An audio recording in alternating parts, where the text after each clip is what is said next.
ప్రకాశం జిల్లా కనిగిరి డివిజన్ పరిధిలో పప్పు శనగ కోతలు ముమ్మరంగా జరుగుతున్నాయి. గతేడాది కంటే ఈ ఏడాది పంట సాగు విస్తీర్ణం తగ్గింది. తగ్గిన విస్తీర్ణానికి తోడు పంట ఎదిగే దశలో కురిసిన అధిక వర్షాలకు కొంతమేర నష్టం జరిగింది. దీంతో రైతుల దృష్టంతా మార్కెట్ ధరలపైనే ఉంది. పప్పు శనగ క్వింటాకు 5,650 రూపాయలుగా కేంద్రం మద్దతు ధర ప్రకటించింది. గతేడాది సుమారు 6,000 నుంచి 7,000 వరకు ఉన్న శనగకు ధరలు ప్రస్తుతం 5,500 మాత్రమే పలుకుతున్నాయని రైతన్నలు వాపోతున్నారు. ఎకరాకి 8,000 అవుతుంది. అయితే 4 క్వింటాలు 5 క్వింటాలు అవుతాయి. మంచి రేగడ అయితేనేమో 8 క్వింటాలు అవుతాయి. విత్తనాలు 7,200, ఇప్పుడేమో 5,500. సంవత్సరము 6,000 ఫస్ట్లో, తర్వాత 4,500. వర్షాలకు దెబ్బతింది. ఈ మధ్య ముదురేసింది. ఫస్ట్ వేసుకుంటే వర్షాల వల్ల మొత్తం పోయింది. మళ్ళీ దున్ని వేస్తే మళ్ళీ కానీ కూలోళ్ళకి కానీ రావట్లేదు. మనిషికి వచ్చి 500 కూలోళ్ళకే సరిపోతున్నాయి వచ్చిన డబ్బులన్నీ. దిగుబడి కన్నా విత్తనాలకే ఎక్కువైంది. జిల్లా వ్యాప్తంగా 49,000 హెక్టార్లలో పప్పు శనగను సాగు చేయాల్సి ఉండగా 24,000 హెక్టార్లలో మాత్రమే పంట సాగైంది. కనిగిరి డివిజన్ పరిధిలో 2,014 హెక్టార్లలో రైతులు శనగ సాగు చేశారు. త్వరలోనే ప్రభుత్వం మార్క్ఫెడ్ ద్వారా శనగ కొనుగోళ్లను చేపట్టనుందని అధికారులు చెబుతున్నారు. ఈ సంవత్సరం సాధారణ విస్తీర్ణం 3,440 హెక్టార్లు గాను 2,014 హెక్టార్లు సాగు చేయడం జరిగింది.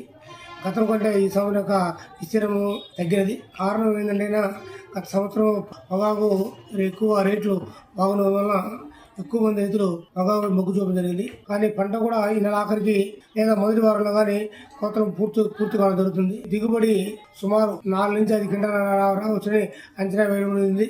ఎందుకంటే గత నవంబర్ డిసెంబర్లో కురిసిన వర్షాలకు అక్కడక్కడ ఈ యొక్క నల్లరాయుడు పొలం నీళ్ళు ఉండడం వల్ల ఎక్కువ శాతం మొక్కలు కూడా చనిపోవడం జరిగింది. గత సంవత్సరం క్వింటాల్కి 7,000 రూపాయల దాకా రేటు ఉంది, మంచి రేటు ఉన్నది. ఈసారి ఇంకా రేటింగ్ డిక్లేర్ కాదు, కానీ అన్అఫిషియల్గా 5,000 నుంచి 6,000 ఉండొచ్చు. ప్రభుత్వ మద్దతు ధర కన్నా తక్కువగా ఉండిన మార్కెట్ తరఫున గవర్నమెంట్ కొనుగోలు ఏర్పాటు చేసి రైతులు పండించే పంటను కూడా మార్కెట్ ధర కొనుగోలు చేయడం జరుగుతుందని రైతాంగా తెలియజేస్తున్నాం. గత సంవత్సరం 35,000 హెక్టార్లలో మనకి రైతులు సాగు చేయడం జరిగింది. ఈ సంవత్సరం ఆ విస్తీర్ణం కూడా బాగా తగ్గడం జరిగింది. ఎందుకంటే పొగాకుకి గత 2-3 సంవత్సరాల నుంచి కూడా మంచి రేటు ఉండటం వల్ల రైతులందరూ కూడా శనగ నుంచి పొగాకుకి డైవర్షన్ అవ్వడం జరిగింది. కానీ ఇప్పుడు ప్రజెంట్ రేటు మనకి 5,500 నుంచి 5,800కి మనకి శనగ కొనడం జరుగుతుంది. సో మినిమం సపోర్ట్ ప్రైస్ కంటే తక్కువ రేటు మార్కెట్లో ఉన్నప్పుడు ప్రభుత్వం జోక్యం చేసుకొని నాఫెడ్ ద్వారా ఈ శనగల్ని మార్కెట్ వారు కొనుగోలు చేయడం జరుగుతుంది, రైతుల నుంచి సేకరించడం జరుగుతుంది. ఈ ఏడాది పప్పు శనగ సాగుకు పెట్టుబడి ఖర్చులు పెరిగాయని, గిట్టుబాటు ధర కల్పించి పంటను కొనుగోలు చేయాలని రైతులు కోరుతున్నారు.